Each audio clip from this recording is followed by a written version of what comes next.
Solve. Write the answer in set builder notation.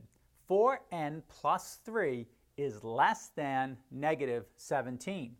We'll begin this problem by subtracting 3 from both sides. So we have 4n plus 3 minus 3 is less than negative 17 minus 3.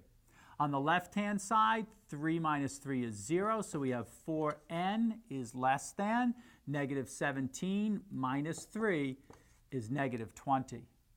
Now we divide by the coefficient of n, which is 4 on both sides. 4 divided by 4 becomes 1, and so we have 1n, which we write just as n. So n is less than, a negative divided by a positive is negative, 20 divided by 4 is 5, so n is less than negative 5. In set builder notation, we write the solution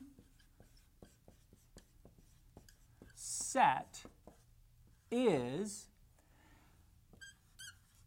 set brace n such that n is less than negative 5, close the brace.